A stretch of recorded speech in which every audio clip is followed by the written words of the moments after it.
Amma, an. Ayn harfini 1 daqiqada o'rganamiz. Arab tili o'rganuvchilarining asosiy muammolari bu ayn harfini talaffuz qilishda. Biroq uning mahrojini tushunishlik harfni talaffuzini anchayin osonlashtiradi. Xo'sh, ayn harfining mahroji qayerda joylashgan? Halqumning o'rtasida. Bu tashqi tarafdan qaraganimizda labimiz va dahanimizning o'rtasidagi chuqurchaga to'g'ri keladi. Demak, shu yerda ayn harfi til va hiqildoq tog'ayning orqaga tortilishi natijasida hosil bo'ladi. Keling, buni amaliyotda sinab ko'ramiz.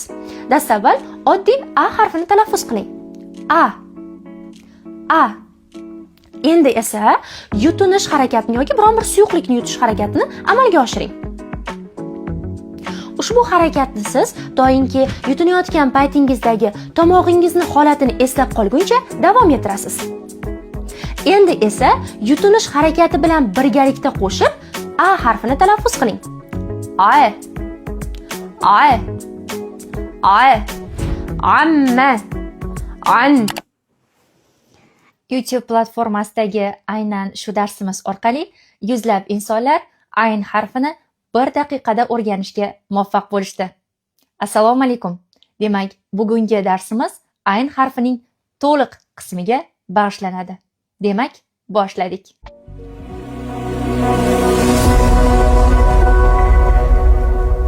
Arab tilini o'rganayotgan har bir talaba uchun ayn harfining talaffuzi anchayin qiyinchilik tug'diradi. Sababi ushbu harfning talaffuzi o'zbek tilida mavjud emasligida. Qolaversa, harfni mahrojini tushunmaganliklari sababdan ham ko'pchilik ayn harfini qanday aytilayotganligini tasavvur qila olishmaydi. Demak, bugun sizlar bilan ayn harfining talaffuzini to'liq shaklda o'rganib chiqamiz. Keling, dastavval ayn harfining qanday aytilishini o'rganib olsak. O'zi u harf nimaga o'xshaydi? Ya'ni aynan qaysi harfning talaffuziga monand qilib aytsak, uni tushunish osonroq bo'ladi. Bunda sizga tushunish uchun arab tilidagi harakatlar qo'l keladi. Bilasizki, arab tilida 3 ta harakat mavjud: fatha, kasra va domma. Biz ularni a, i va u shaklida talaffuz qilamiz. Ayn harfining talaffuzi uchun biz dastavval oddiy a, i va u harakatlarini talaffuz qilib ko'ramiz. Qani ketdik. A, i, u. Endi ikkinchi bosqich, aynan shu harakatlarni talaffuz qilayotgan vaqtimizda tomog'imizda biron bir o'zgarish bo'lyaptimi yoki yo'qmi, shuni kuzatamiz. Ketdik. A, i, u. E'tibor berdingizmi? Biz a, i, u deyotganimizda tomog'imizda hech qanday to'silishlar, alohida bir o'zgarishlar kuzatilmayapti. Endi xuddi shuni ayn bilan solishtirsak. Ay. Ay. Au. Azizlarim, aynan men hozir so'ngida talaffuz qilgan tovushim, ya'ni ay, ay, au tovushlari tomog'imizda bo'layotgan ma'lum bir o'zgarishlarning natijasida hosil bo'lyapti. Xo'sh, bu qanday o'zgarishlar? Keling, buni o'rganamiz. Ayn harfining hosil bo'ladigan joyi bu halqumning o'rtasida hisoblanadi. Halqumning o'rtasini tashqi tarafdan qarab ko'rish imkonsiz, lekin uning taxminiy joyini ko'rsatishim mumkin. Bu labimiz va dahanimizni orasidagi chuqurchadan bo'ynimizga qarab chiziq tortib boramiz va aynan shu chiziqdan to'g'ri kelgan joy bu halqumning o'rtasi hisoblanadi. Demak, endi siz ayn harfining aynan qayerda hosil bo'layotganini bilib oldingiz. Xo'sh, ayn harfi halqumning o'rtasida qanday hosil bo'ladi? Bu keyingi masalamiz. Ayn harfi til va hiqildoq tog'ayning orqaga, ya'ni tomog'imizning orqa qismiga tortilishi natijasida hosil bo'ladi. Ma'lum bir qisilish natijasida hosil bo'ladi. Buni oddiy tushunish uchun qanday amaliyotni amalga oshirish mumkin deyilsa, yutinish kerak. Ya'ni siz mana shu yutingan vaqtingizda ushbu qisilishni his qilasiz. Keling, yutinish harakatini amalga oshiramiz. E'tibor bering, har safar yutinganingizda tilingiz va yana nimadir tomoq tarafingizga orqaga tortilyapti va aynan shu qattiq tortilayotgan narsa hiqildoq tog'ayi hisoblanadi. Demak, azizlarim, siz til va hiqildoq tog'ayini orqaga torta olsangiz, ayn harfini muammosiz chiqarish imkoningiz bo'ladi. Buning uchun esa biz ketma-ket yutinish harakatini amalga oshirishimiz kerak. Xuddi shunday shaklda siz ketma-ket yutinasiz. Yutinishni takrorlaganingizdan so'ng, qachonki tomog'ingiz qanaqa holatda orqaga tortilayotganini eslab qolganingizdan keyin siz a, ya'ni biz boya aytib o'tgan a tovushini xuddi shu harakat bilan amalga oshirasiz. Bundan xulosaki, ayni talaffuz qilayotgan vaqtimizda uni shunchaki a deb tasavvur qilishimiz kerak va ani tomog'imizni qisgan holatda amalga oshiraman deb eslab qolishimiz lozim. Bunda aynni o'rganish anchayin osonlashadi. Keling buni amaliyotini sinab ko'rsak. A. Endi esa yutinamiz. Bir necha marotaba takrorlaymiz.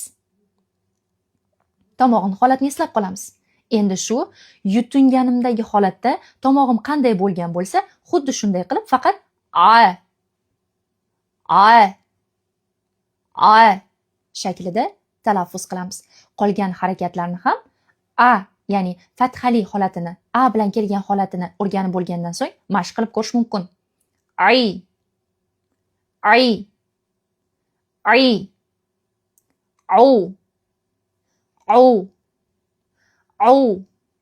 Va shu yerda alohida bir eslatma berib ketmoqchiman. Odatdan aynning fatha kasrali holatidan ko'ra domma bilan kelgan vaqtida burunga, ya'ni dimog'ga ketib qolish holati juda ham ko'p uchraydi. Buni oldini olish uchun esa shaxsiy tavsiyam, siz aynni domma bilan talaffuz qilayotgan holatingizda burningizni bekitib oling. Ya'ni au deb talaffuz qilayotganingizda burningizni qo'lingiz bilan berkitib olsangiz bo'ladi. Bunda siz ayn harfini dimog'dan chiqayotgan yoki chiqmayotganligini tekshirib turishingiz, agar chiqib ketayotgan bo'lsa, buni nazorat qilishga harakat qilishingiz mumkin. Unutmaslik kerak. Har bitta harfni xatosini boshidanoq anglab olinsa, keyinchalik qilinishi mumkin bo'lgan boshqa bir xatolar yoki xatoga o'rganib qolinishning oldini olish mumkin bo'ladi. Hozir sizga aytib o'tganim bu ayn harfini talaffuz qilishning eng yengil usullaridan bittasi edi. Navbatdagi uslubimiz esa, ikkinchi uslubimiz esa stulga suyanib olgan holatda amalga oshiriladi. Amaliyotimizdan shu ma'lum bo'ldiki, ayn harfini talaffuz qilishda qiynalayotgan insonlar odatdan stulga suyangan holatda va boshlarini orqaga tashlab talaffuz qilsalar, bu harfni chiqarish anchayin osonlashadi. Demak, biz kursiga suyanib olamiz, boshimizni biroz orqaga egamiz va boyagi holatda, ya'ni biz aytib o'tdik sizga, tomog'ingizni orqaga qisilganini his qilgan holatda yana ayn harfini talaffuz qilamiz. Au shaklida talaffuz qilishimiz kerak bo'ladi. Aziz o'quvchilar, bizda ayn harfini o'rganishning 10 ga yaqin uslublari mavjud. Agar ushbu uslublarni o'rganmoqchi bo'lsangiz, bizni kuzatishda davom eting. Demak, navbat ayn harfining sukunli holatiga. Ayn harfining sukunli holatini harakatli holatini talaffuz qilib bo'lgandan so'ng o'rganilsa, anchayin oson bo'ladi.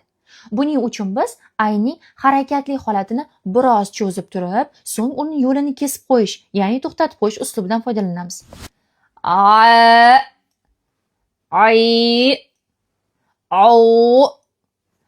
Bu talaffuzimizni eshitgan talabalarning ko'pchiliklari aytishlari mumkinki, ayni damda chiqqan tovush hamzaning sukunli, ya'ni harakatsiz holatiga o'xshab qoldi deb. Darhaqiqat, men hozir talaffuz qilgan holatim hamzaning sukunli holatining ayni o'zginasi.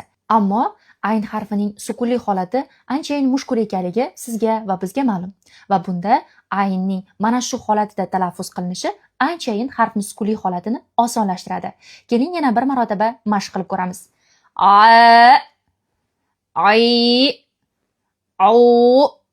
Harfni shu shaklda oxirini kesib, ya'ni uzib qo'yamiz. Navbatdagi uslubimiz aynan shuning aksi. Ya'ni biz endi harakatni uzoqroq cho'zamiz va ayn harfini birda to'xtatamiz. Quyidagi shaklda.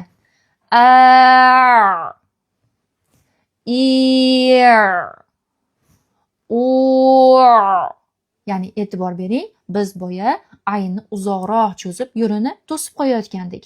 Endi esa biz harakatni, ya'ni ayndan oldin kelayotgan fatha, kasra yoki domma harakatini uzoqroq cho'zib, aynni birdan yo'lini to'sib qo'yapmiz. Mana bu shaklda yana bir marta takrorlaymiz. E'tibor bering.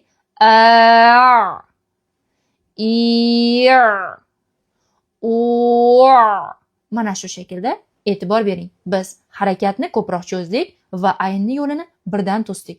Bu uslub bizga aynni talaffuzini, aynan sukunli holatdagi talaffuzni anchayin osonlashtirib beradi. Keling endi ayn haqida o'rgangan barcha bilimlarimizni birdan mustahkamlaymiz.